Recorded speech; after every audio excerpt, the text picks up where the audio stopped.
안녕하세요. 오늘은 투잡맨이 일본에 처음 와서 살았던 집과 현재의 집에 대한 이야기를 해보려고 합니다.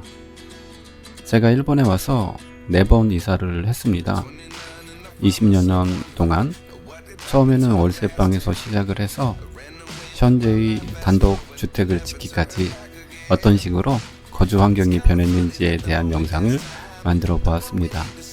제가 처음에 일본에 온 건 2003년도였어요. 당시는 20대였습니다. 저는 아주 운이 좋은 케이스였습니다. 직장이 정해진 상태에서 일본에 왔기 때문에 유학이나 워킹을 하시는 다른 분들보다는 수월하게 일본에 정착을 할 수가 있었어요. 처음 연봉은 괜찮은 편이었어요. 그래서 더 불안했습니다. 왜냐하면 일본어를 못하는 상태에서 계약직에 고액 연봉을 받았기 때문에 금방 잘릴 줄 알았어요.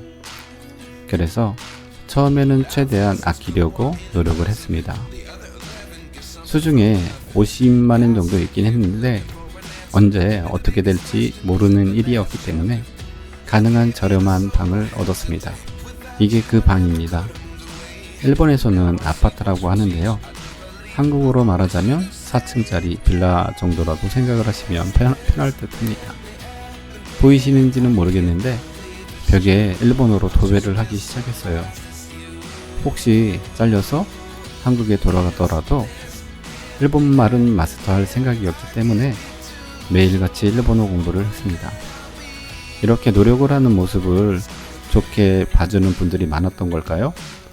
3개월 만에 잘릴 줄 알았는데 운이 좋게 잘리지는 않았습니다. 한국 선배님이랑 같이 왔거든요. 많이 챙겨주셔서 안 잘렸던 것 같아요. 저렴한 방이긴 했는데 4만 원 정도 했던 것 같아요. 평수로 따지면 한 7평 정도 되지 않을까 싶네요. 방 하나에 부엌 하나. 그래도 혼자 살기에는 너무 충분했고 이곳에서 그리운 한국 음식을 마음껏 만들어 먹을 수 있어서 그래서 더 편한 곳이었습니다. 테레비 선반은 백엔샵에서 구입을 해서 조립을 했습니다. 컴퓨터를 놓은 상은 밥상으로도 쓰고요. 공부하는 책상으로도 사용을 했습니다. 냄비 같은 거 몇 개 빼놓고 가능한 한 백엔샵에서 살림살이를 준비했습니다. 이곳은 오사카 후예요. 한국 사람들이 거의 없는 곳이어서 많이 외로웠던 것 같아요. 그리고 첫 번째 이사를 하게 됩니다. 방 2개에 작은 거실도 있고 그래서 식탁을 놓을 수가 있었습니다. 평수로 따지면 13평? 15평 정도 되는 것 같아요. 월세는 주차장을 포함해서 7만 엔이었습니다. 그리고 3층 건물에 3층이었습니다. 이사를 하게 된 계기가 있어요. 우선 지인들이 한국에서 놀러 왔을 때 머물 곳이 마땅하지가 않았다는 것입니다. 제가 사는 곳은 번화가가 아니어서 마땅한 숙박시설도 없었어요. 그래서 한 잔 더 하고 싶어도 집이 너무 작아서 할 수가 없는 상황이었어요. 그리고 이때는 일본 생활에 좀 자신감이 붙었어요. 이때부터 일본 생활에 본격적으로 적응을 한 것 같아요. 일본말도 좀 늘었고 업무도 좀 적응이 됐기 때문에 조금 여유가 있었던 것 같아요. 이게 현관에서 본 집이 내부고요. 이게 제가 주로 생활하던 방입니다. 이젠 여유가 좀 생겨서 기타도 사고 브라운관 테레비를 액정 테레비로 바꿨습니다. 테레비 선반도 이번에는 백엔샵보다 약간 더 비싼 것을 구입했어요. 여기가 세면대이고요. 세탁기를 놓을 수 있는 곳이 있는데요. 첫 번째 집은 세탁기를 베란다에 놓아야 해서 비 맞고 그러니까 금방 부식이 되더라고요. 그런데 여기는 실내에 세탁기를 놓을 수가 있어서 부식될 염려는 없었습니다. 그리고 여기가 목욕탕입니다. 그리고 여기가 작은 방인데요. 저는 옷방하고 책방으로 사용을 했습니다. 그리고 이번에는 화장실하고 목욕탕도 분리가 되어 있는 집이었어요. 이게 거실인데요. 냉장고도 좀 큰 거를 샀어요. 이때는 김치하고 깍두기를 직접 담궈 먹었습니다. 냉장고가 그래도 좀 크니까 맛있는 김치를 냉장고에 재워놓고 먹을 수가 있었습니다. 여기 이 아줌마는 지금의 집사람이에요. 저희는 제가 살던 집에서 시작을 했어요. 월세부터 시작을 한 거죠. 그리고 이때 중고차를 한 대 구입했습니다. 이름은 마치라고 합니다. 렌트카로 뛰던 녀석이었는데요. 귀엽게 생기지 않았나요? 가격은 30만원 주고 샀어요. 이런 서민차도 털어가는 사람들이 있더라고요. 창문을 아주 아작을 냈어요. 창문을 아작을 냈으면 거기서 멈췄으면 좋겠는데 키박스도 이렇게 망가뜨려 놓았더라고요. 그래서 잔돈 몇 푼하고 제가 당시에 구찌 선글라스를 하나 샀거든요. 큰 마음 먹고 그거를 이제 가져갔더라고요. 열이 받아서 신고를 했는데 결국은 못 잡았죠. 아니 딱 보니까 경찰은 잡을 생각이 없었어요. 괜히 엄한 제 지문만 10손가락 다 찍어 가더라고요. 이게 왠지 찝찝하더라고요. 차에 나온 지문이 제 건지 아닌지 구분을 하기 위해서 찍어 갔다라고 이야기를 하더라고요. 괜히 신고를 했다는 생각이 듭니다. 그리고 또 한 번의 이사를 합니다. 전에 살던 집의 월세가 싸긴 했는데 좀 외진 곳이어서 치안이 좀 불안했습니다. 집사람이 이때 임신을 했어요. 엘리베이터가 없는 집이기도 하고 치안이 안 좋기도 하고 해서 좀 고생스러워 보이더라고요. 그리고 조금씩 늘려가는 모습도 처갓집에 보여주고 싶었어요. 그래서 집을 사서 이사를 합니다. 일본에서는 꽤 단지가 큰 아파트인데 이때가 아마 일본 생활한 지 한 10년쯤 된 것 같아요. 구입 가격은 1600만 엔이었고요. 평수는 22평 정도 됐던 것 같아요. 지은 지는 한 17년 정도 됐던 것 같은데 지금 보는 곳이 복도입니다. 벽지를 새로 발라서 깨끗합니다. 여기 보이는 식탁, 소파는 이제 모델하우스 할 때 사용했던 것들인데 제가 다 달라고 했어요. 저기 베란다가 보이죠? 여기서 시내까지 거리가 좀 있는데요.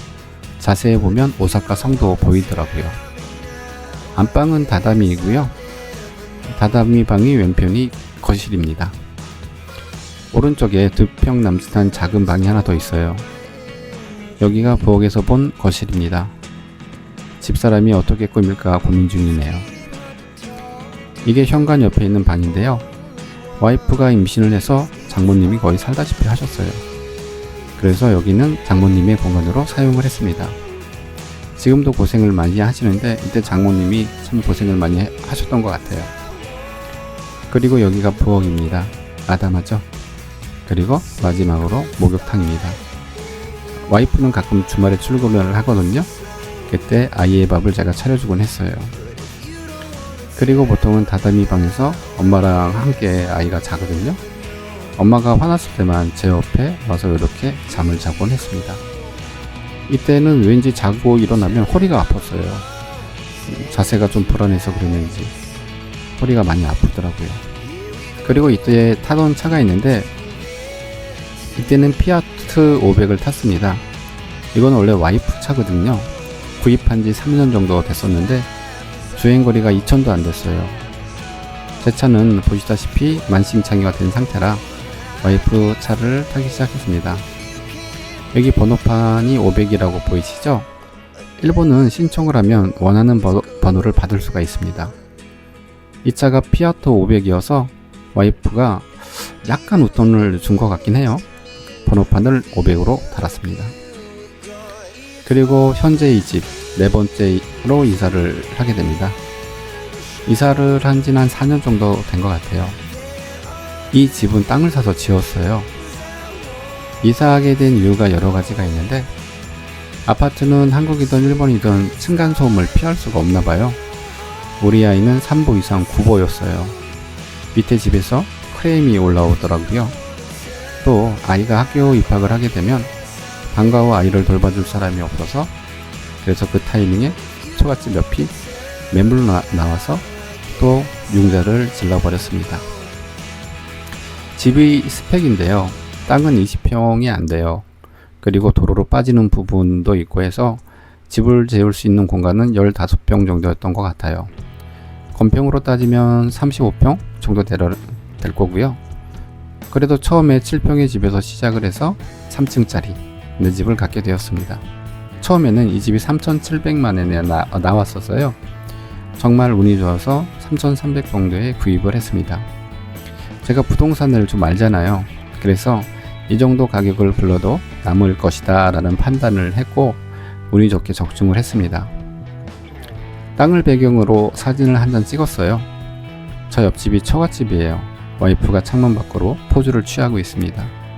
일본이 풍습 중에 집을 지을 때 지진사이라고 부적을 사서 집이 처마 안쪽에 넣어주는 풍습이 있거든요. 가족이 안녕과 행복을 바라는 의미인데요. 그 부적을 구입하러 갔던 사진입니다. 이제 본격적으로 공사를 시작합니다. 공사 기간은 한 3-4개월 정도 걸렸던 것 같아요. 여기에 콘크리트로 기초를 다져주고요. 이거를 스테콘이라고 하더라고요. 무슨 뜻인지는 잘 모르겠어요. 일본 말의 의미로는 버리는 콘크리트라는 의미인 것 같아요. 그리고 집이 구조인데요. 1층은 주차장, 그리고 방 하나, 화장실, 목욕탕 이런 식으로 되어 있고요. 2층은 화장실하고 부엌 겸 거실입니다. 3층은 방이 3개고요. 그리고 저희가 짐이 좀 있어서 짐을 놓을 수 있는 다락을 따로 만들었습니다. 그리고 이게 현재 저희가 타고 있는 자동차입니다. 7인승이고요. 식구가 점점 늘어서 사람이 많이 탈 수 있는 차로 바꿔주었습니다. 일본에 온 지 만으로 21년이 넘었어요. 그동안 어떤 변화가 있었는지 생각을 해보았어요. 재산도 좀 늘긴 늘었죠. 그런데 재산보다 더 의미가 있는 변화는 역시 식구가 늘었던 부분이 저에겐 가장 큰 변화가 아닌가라는 생각을 해요. 일본에 처음 올 때 친구들이 우스갯소리로 이런 얘기를 했었어요. 일본에 갈 때는 혼자 가는데 돌아올 땐 3명이서 돌아오지 말라고. 물론 이제 사고를 친다는 그런 의미였던 것 같은데 지금 생각하면은 혼자 일본에 와서 돌아갈 때 3명이 되는 것은 정말 능력자가 아닌가라는 생각을 해요. 오늘 영상은 여기까지이고요. 시청해 주셔서 감사합니다.